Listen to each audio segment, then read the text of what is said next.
আজকে আমরা কোর্টে আসছি। আপনারা জানেন শিশু গৃহকর্মী মোহনার যে নির্যাতনকারী, সেই নির্যাতনকারীর আজকে রিমান্ডের আবেদনের শুনানি আজকে, এজন্য আমরা আসছি। আমরা চাচ্ছি যারা এইটুকু ছোট্ট একটা শিশু যে পেটের দায়ে অন্যের বাসায় কাজ করতে যায়, তারপরেও সেই শিশুকে নির্যাতনের শিকার হতে হয়, কীভাবে যে অমানবিক নির্যাতনের শিকার হয়েছে সেটা আপনারা দেখেছেন।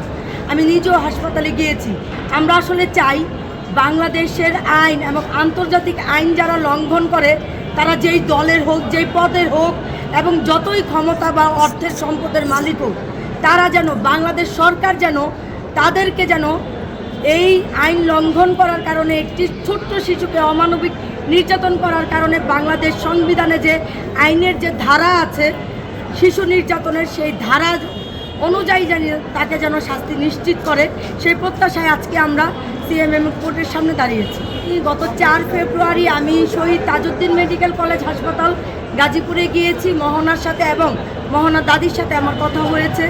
আসলে ওইটুকু ছোট্ট শিশুকে আপনারা তো দেখেছেন, আর আমি একদম কাছ থেকে তার সাথে কথা বলে আমি বিষয়গুলো যেটা আমি বুঝতে পেরেছি, মৃতদেহকে যেভাবে শ্মশানে পুরানো হয়, মোহনাকে জীবিত একটা শিশুকে ঠিক ওইভাবে পুরানো হয়েছে।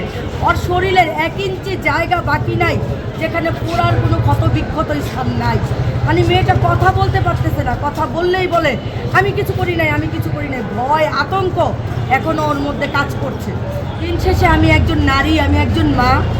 আসলে যেই মোহনাকে যে নির্যাতন করেছে তার মধ্যে একজন নারীও আছে। সেই জায়গা থেকে আমি বলবো, মোহনার মা নেই, মোহনার মা মারা গেছে। একটা এইটুকু এতিম একটা ছোট্ট একটা শিশুকে যে নির্যাতন করা হয়েছে, আমি একজন নারী, একজন মা হিসাবে আমি মনে করছি যদি এই নির্যাতনকারীর যদি সর্বোচ্চ শাস্তি আদালত নিশ্চিত না করে, তাহলে বাংলাদেশের সকল শিশুর নিরাপত্তা অনিশ্চয়তায় ভুগবে।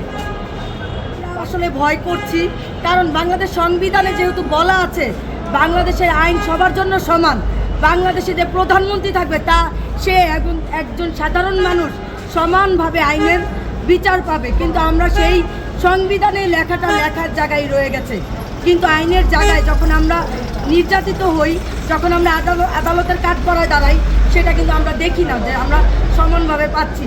তারা প্রভাবশালী, তাদের অনেক অর্থ আছে, তারা খুব বড় পদে আছে, তাই আসলে তারা আইনের ফাঁক দিয়ে বের হয়েই যায়। এই যে দেখেন, আদালতে তার আসামি পক্ষের আইনজীবী বলছে যে মোহনার গায়ে কোনো নির্যাতনের ধরন নাকি আলামত সে দেখতে পায়নি। আসলে আমি প্রশ্ন করছি বাংলাদেশের জনগণকে যে আপনারা, যদিও নির্যাতন হয়েছে, মোহনা অনেক দিন ধরে হাসপাতালে, এখন আপনারা চলে যান সেখানে, যে সেই আইনজীবীর কথার সাথে মিলায়া দেখেন আইনজীবী টাকার কাছে বিক্রি হয়েছে কিনা।